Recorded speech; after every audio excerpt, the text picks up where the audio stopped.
Hey guys, hope you're doing well. Hope you had a great weekend. And I hope you had time to reflect on the video that I posted the other day about um, Wells, Carthrot, and how he was really a hero during 9/11 and how he wore that red bandana to save many individuals from the World Trade Centers as they were coming down. And I think it was really a very inspirational story. I think it's something that obviously is very motivational, inspirational, and brings a tear to the eye. It really does. And it's one of those stories that I think, looking back on 9/11, we view heroes as these people that wear capes, and obviously these superheroes that do amazing things, and we kind of forget about the true heroes, the police, the firefighters, and in this case, right, Wells, how he did his all and saved many individuals during 9/11. And his story is really cool. It's really unique. That's why I shared it with you. And I thought it was something that maybe you could build a connection to. And every year, Boston College wears the red bandana uniforms to commemorate him and have some sort of a memorial for him. So please check that out if you haven't done so. I'm hoping you did, so I post it on Canvas for you. So real quick, here's a bell ringer for today. After hearing Wells Crowther's story on 9/11, do you think the stories like this should always be heard? Describe his heroism during this tragic day in U.S. history. So I already kind of went over that already. So please pause the video, write down your response. You know the drill with the bell ringers. So that's that. Terms for today, just two of them, as we're going over the last theory in depth with these famous sociologists. So just have Max Weber and social exchange. So again, please pause the video, write down your definition for these two terms, and that's pretty much it. I'm expecting an exam, gonna look for an exam probably on Wednesday when you return. All right, so I'll have a review for you tomorrow to work on, and Wednesday we'll have the exam. It's just gonna be short answer. It's gonna be written responses. So I just wanted to prepare you for that. So no multiple choice, right? No matching. It's all just short answer, just to understand your knowledge of certain terms and key figures. So real quick, the last theory in depth that we're going to talk about today, we already mentioned two of them, right? Two of the three, right? We all know that we talked about this structural functional theory to sociology. We talked about the social conflict theory, right? And we mentioned a few sociologists that contributed to those two theories and how these two theories are at the macro level. Today, we're going to focus just on symbolic interaction theory, which is at the micro level, so individualistic, right? So focusing on the individual person rather than society as a whole. All right, so real quick, where are we at? There it is. The basis of this theory, expand this here, micro level, like I mentioned, just focusing more on the whole. So social interactions talks about specific situations, experiences that shape people into the people who they are, right? Into their character, into their personality, how we can see that person and understand their character, their personality traits. And a lot of that's based off of experience, how other people may have molded these individuals to who they are, what morals they have, what traditions they have, the way they react to certain scenarios, issues, people, experiences, you name it. So view society as a product of everyday interactions of individuals. So how the society shapes people to who they are and how they react and how they maybe go about their lives, setting objectives, right? Maybe it's their job, maybe it's their career path, maybe it's their individual interactions with certain people. So, key elements: society is nothing more than shared reality that people construct as they interact with one another. So, as people go on their daily lives, right, as people go to their jobs, meet with each other, restaurants, businesses, right? Maybe like I said, if they're at work, or maybe they're going out to, I don't know, have a meal somewhere. Society shapes of what we do in our leisure time. What we try to indulge in after, let's say, work, after we're done with work. And for me, I like going to restaurants. I like going out to eat. I like going to the movie theater. I like hanging out with friends around a fire. I like going fishing. I like going hunting. Um, I like going to sporting events, and all those leisure time activities, all those things that I like, I enjoy. Society shapes, obviously, most people into enjoying those things.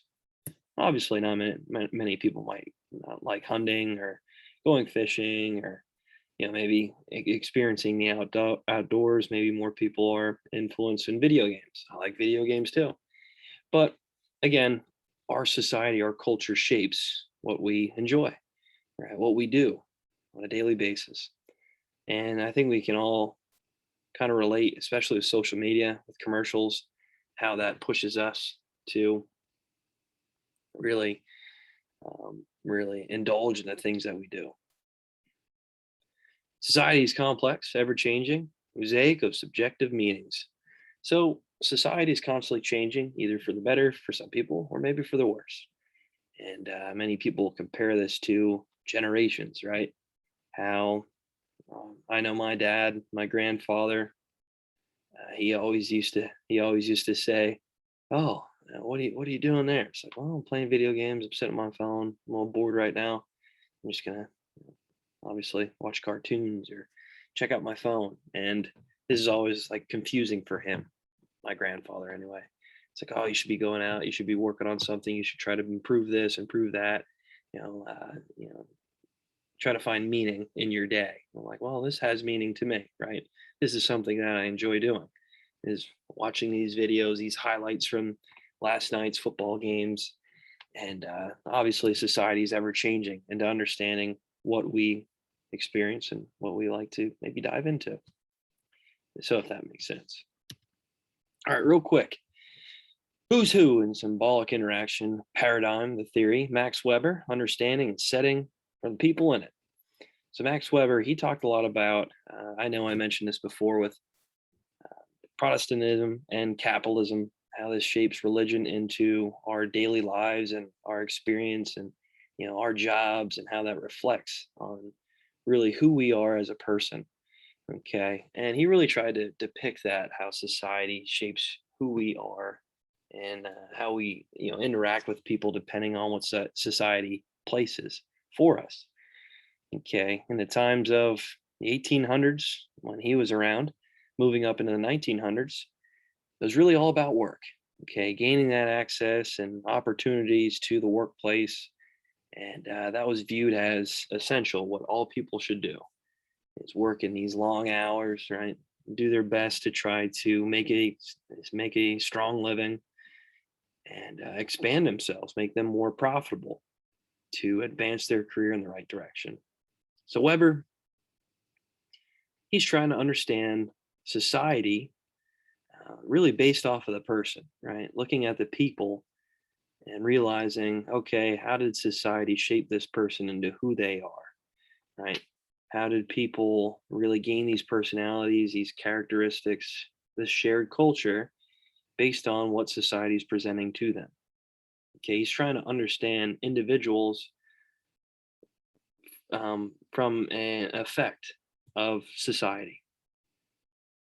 All right, next person, George Herbert Mead, how we build personalities from social experience.